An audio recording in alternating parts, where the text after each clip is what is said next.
Picture this: Venice, 1050. You're a merchant holding a Byzantine gold coin called the Solidus, the world's most trusted money for 7 centuries. Pure gold, stable, accepted from Russia to Persia to Sri Lanka. The dollar of the Middle Ages. But today, something feels wrong. It's lighter, duller, different. You take it to a money changer, and he confirms your fear. The emperor has started cutting the gold. The most stable currency in history has been quietly debased. And that single act cracks the foundation of an empire. Within 1 generation, the Solidus collapses from pure gold to cheap alloy. Merchants stop accepting it, and Venice steps in with its own coin.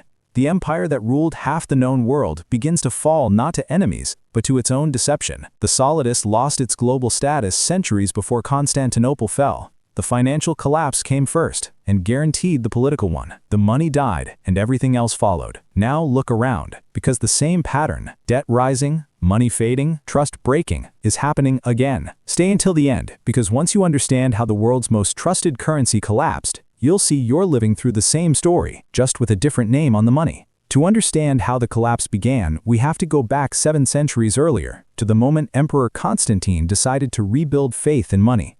Rome was broken, inflation had destroyed silver coins, corruption ruled the treasury, and trade was dying. So Constantine created something unshakable, a coin that couldn't be faked or inflated, the Solidus. Each piece was struck from almost pure gold, 23 to 24 carats, 72 coins to a Roman pound, each weighing about 4.5 grams. It was designed to be eternal, the same weight, the same purity, everywhere. From Constantinople to Antioch, from Alexandria to Carthage, merchants could accept a Solidus without question. They didn't weigh it, they didn't test it, they trusted it. For generations, that trust made the Byzantine Empire rich. Taxes, armies, and trade all revolved around this single coin. Gold from Africa and Asia poured into Constantinople's mints, stamped with the emperor's face, a global symbol of honesty and stability. Even in distant markets like Persia or Russia, the Solidus became the standard everyone respected. It wasn't just money, it was credibility. For 700 years, its purity never changed, 96 to 99% gold. In a world built on betrayal, the Byzantines had created something sacred, a currency so reliable it outlasted dynasties. But no empire can resist temptation forever. When the cost of power rose higher than their honesty, they broke the promise that built their world. The Solidus kept its purity for centuries, but empires rarely stay untouched. By the 7th century, Byzantium was surrounded by enemies and running out of breath. The Persians invaded Syria and Egypt, the Arabs swept across North Africa, the Visigoths took Spain, and the Lombards seized Italy. One by one, the empire's richest provinces vanished. Egypt fed the empire. Syria powered its trade. North Africa paid its taxes. Losing them wasn't just territorial, it was financial amputation. The heart of the Byzantine economy stopped beating. With every lost province, gold stopped flowing into Constantinople. Mines dried up, tax revenues shrank, and armies demanded more pay to fight endless wars. The empire was forced to defend 3 fronts at once: Persia, the Balkans, and the Mediterranean, with less money than ever before. The math was impossible. Raise taxes on fewer citizens and risk revolt, borrow from foreign lenders and drown in debt, or reduce the gold in every coin and hope no one noticed.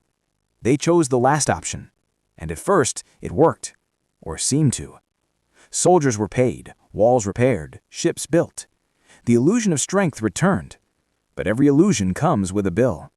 Each coin that left the mint carried slightly less gold than the one before it, a silent betrayal hidden in plain sight. The empire's money was still shining, but inside, it was already hollow. That was the beginning of the slow bleed, the moment when survival replaced integrity and the most trusted currency on earth began to rot from within. When money loses trust, recovery is impossible. By the late 1000s, the Solidus had become more warning than currency. Merchants across Europe stopped accepting it. In the ports of Venice, Amalfi, and Genoa, traders weighed every coin with suspicion. For centuries, the name Byzantine gold meant honesty. Now, it meant risk. When a buyer demanded payment, they wanted Florentine silver, not Byzantine gold. The empire that once guaranteed global trade had become an unreliable debtor. Desperate to restore faith, Emperor Alexios I introduced a reform in 1092, a new coin called the hyperpyron, struck at around 20 carats, roughly 85% pure. It was bright, beautiful, and meant to signal a return to stability. But faith doesn't come from a decree, it comes from memory. And memory, once poisoned, doesn't heal. Merchants remembered the lies. They remembered how the Solidus, once pure, had been quietly corrupted. They knew the empire would do it again. Inside the empire, panic spread. Prices rose, wages collapsed, savings evaporated. People hoarded silver, land, and anything tangible. The government kept minting, trying to cover expenses, and every new coin only screamed louder that trust was gone. The more gold they struck, the less it was worth. Byzantium had entered a spiral that no empire escapes, the illusion of control fueled by denial. Foreign merchants now refused payment in Byzantine coins altogether, accepting them only at deep discounts.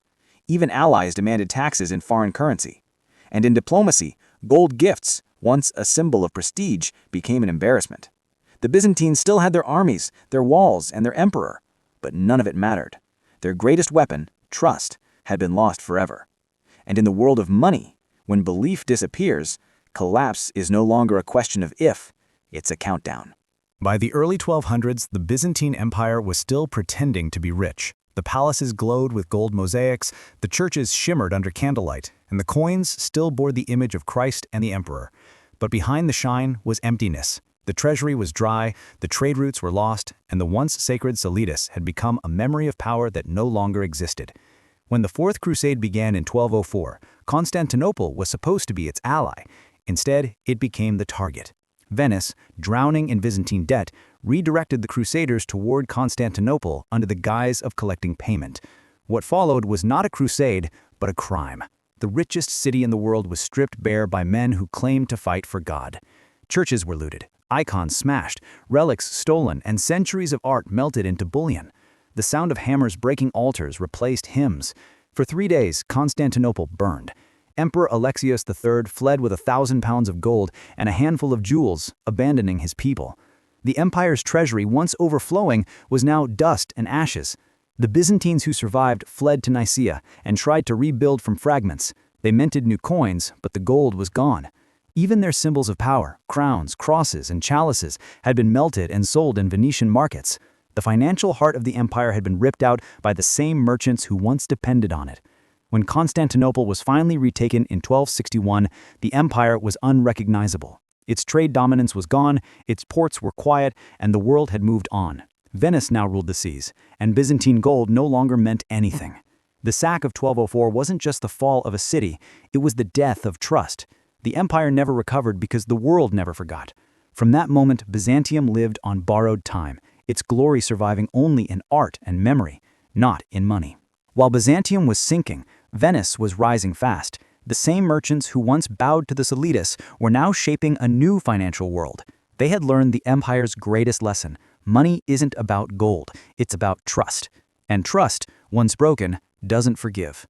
Venice refused to repeat the Byzantine mistake.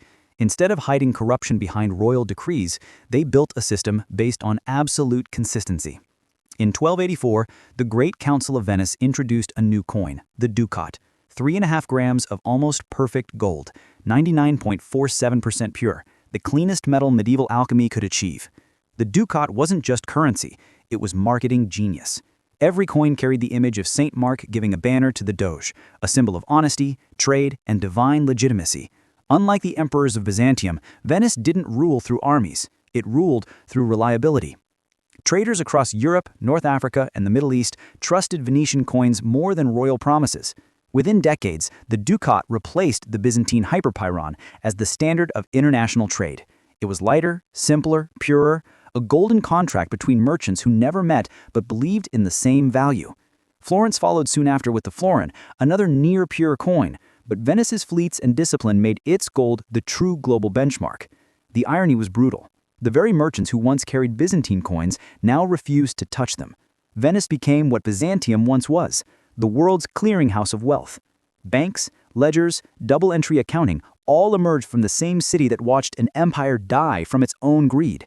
By the 15th century, the ducat was accepted everywhere, from London to Cairo to Delhi. For over 500 years, it defined international money.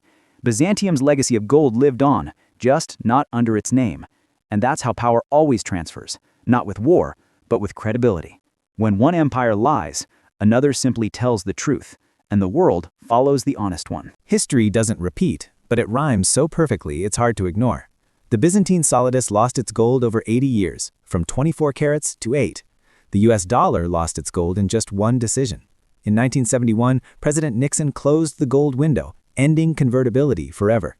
Since then, the dollar has been backed not by metal, but by belief, by the collective faith that America will always pay its debts, always lead the world, always remain strong. For a time, that belief held.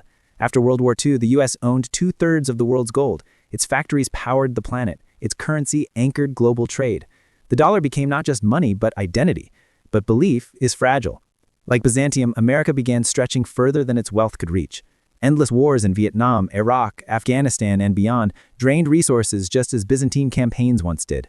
Manufacturing moved overseas, debt exploded, and the country compensated by printing more dollars, paper promises backed only by reputation. And as new powers like China and Russia began rising, that reputation started to crack.